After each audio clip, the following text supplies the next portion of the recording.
Today, it's my great honor to sign the Cybersecurity and Infrastructure Security Agency Act into law. Every day, America's adversaries are testing our cyber defenses. They attempt to gain access to our critical infrastructure, exploit our great companies, and undermine our entire way of life. And we can't let that happen. This vital legislation will establish a new agency within the Department of Homeland Security to lead the federal government's civilian response to these cyber threats against our nation. We've had many, many threats against our nation. Cyber is going to be the newest form, and the threats have taken place, and we've been doing a pretty good in knocking them out, but now this will make us, I think, much more effective. The men and women of the new Cybersecurity and Infrastructure Security Agency will be on the front lines of our cyber defense. They will partner with the private sector and all levels of government to defend America's power grids, banks, telecommunications, and other critical parts of our economy. The cyber battle space evolves, and it is evolving, and unfortunately faster than a lot of people want to talk about, but battle space it is. So as the cyber battle space evolves, this new agency will ensure that we confront the full range of threats from nation states, cyber criminals, and other malicious actors, of which there are many. A new article in the New York Times suggests a massive cyber attack is on the horizon, and many systems worldwide are just simply not prepared for it. In the article, an IDT cybersecurity expert says that his system was attacked with stolen weapons that were designed by the National Security Agency. These hackers, we heard in the New York Times story that they got a hold of weapons that were created by the NSA. First of all, how would hackers get a hold of those? Well, in this case, these weapons were, these exploits were released by a group called the Shadow Brokers. No one's quite sure who they are. I think there's a good amount of consensus that they're probably a Russian-related group. There is a possibility that is an insider or a mole, possibly a former official at NSA. No one is really sure. There's probably a lot of work, as you can imagine, going on in the intelligence community to find out how these things were released. But of course, the reality for all of us is the genie is out of the bottle. These things are on the street. And criminals and other groups have access to them now. But when we're in an incident, this is where we would manage an incident, and we do that collaboratively because the federal government is just, we can't do it alone.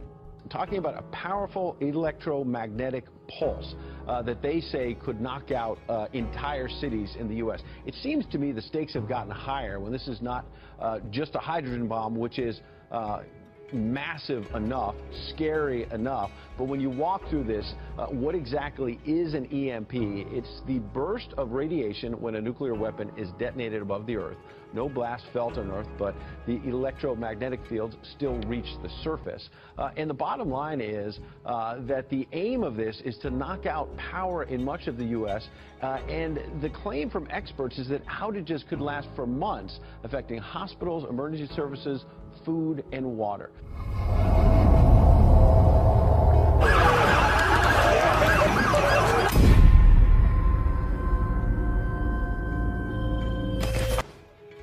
They were probably sent here so that we put them in our jails.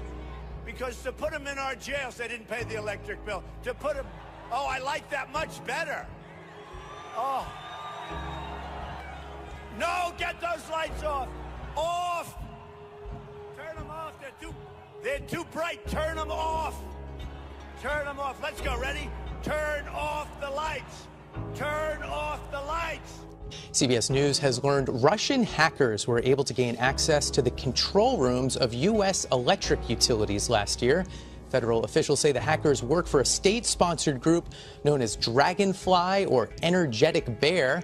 They were able to compromise the grid to the point where they could have caused blackouts and disrupted power flows throughout the country.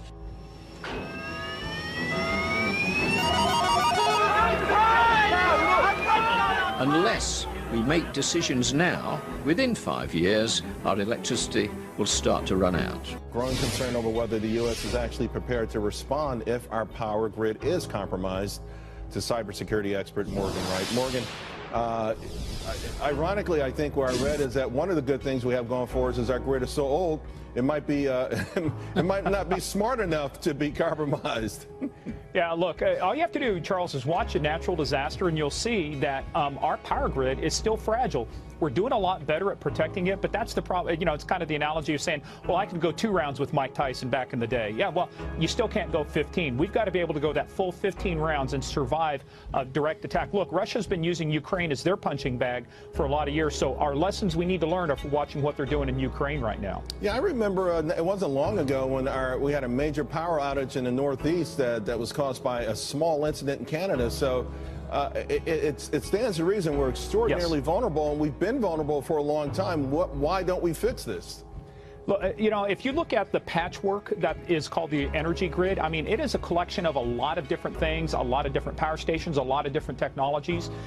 They're transitioning, trying to make things more network oriented, trying to beef up their cybersecurity, but that brings its own problems because now we're trying to connect older systems to network technology, and that's one of the flaws that they took advantage of in the Ukraine attack. They attacked these cables that connected the power systems to the computer networks and physically damaged them. So yeah, there's a lot of work we still have to do on this, Charles, but the biggest thing you're talking about is that recovery piece. We know we're going to get attacked. The question is, how fast can we reconstitute and recover our energy? Because if you want to go after a nation, as Deidre was saying, and other things, it's a maximum war.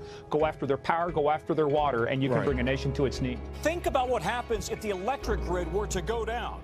No more power in your home, hospitals, airports, banks, ATMs, satellites, telecoms. The list is endless. U.S. intelligence believes hackers are already inside the grid with hundreds of thousands of probes and attacks every single day. The lights went out on Donald Trump, literally. I have a full faith in our intelligence agencies. Whoops, they just turned off the light. That must be the intelligence agencies. There it goes. Okay. You guys okay? You see? There it is again. That is not a transformer malfunction. That is an electromagnetic pulse. It affects everything electrical for miles and miles, and it is happening again. This is what caused everything in the first place. Don't you see that? And it is going to send us back to the Stone Age. Turn off the lights. Turn off the lights. The chanting worked. Too much light, not enough light. Nothing to do but make light of it. I have a full faith in our intelligence agencies.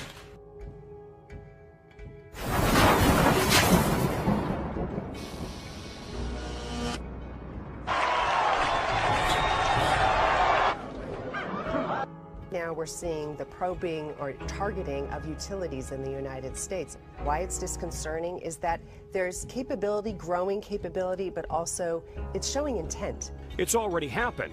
Russia is widely suspected of shutting off power to 230,000 people in Ukraine in December 2015. Now, a Russian operation called Dragonfly targets the U.S. The warning went out late Friday by email from the FBI and the Department of Homeland Security, and as you say, it is being called a rare public warning by those groups. The attacks are by a sophisticated set of actors, not clear exactly who's behind this, and they began in May. Here's what we know about which specific sectors are being targeted, and as you say, it's a very long list here, starting with nuclear, energy, aviation, water, and critical manufacturing, all being targeted by this mysterious hacking group that the government says has been active for several months and has penetrated some of those networks. What do we know about who is behind this? Not much definitively, but the cybersecurity firm CrowdStrike has said that they believe that this could be an entity they are calling Berserk Bear, which they say is affiliated with the Russian Federation, and experts have said that what they're seeing here is aggressive activity but no destructive action yet. And they say that this campaign is still ongoing. So it looks like what you've got here is an elaborate probe operation going into all of these sensitive industries in which the hackers are determined to figure out how those industries' networks work, maintain a maybe permanent presence in them. To what end, though, is unclear. Is this sort of a just-in-case kind of preparation for total war that intelligence agencies go through all the time? Or is this the precursor to some more subtle, more narrow attack that could happen in the near future. Not clear at all necessarily where this is going, but the U.S. government wants people in those industries to know that this is happening and to take steps to stop it, guys. Go back to the house. Is anybody help us? It's the end of the world. Mommy! Let's go. Why is nobody helping us?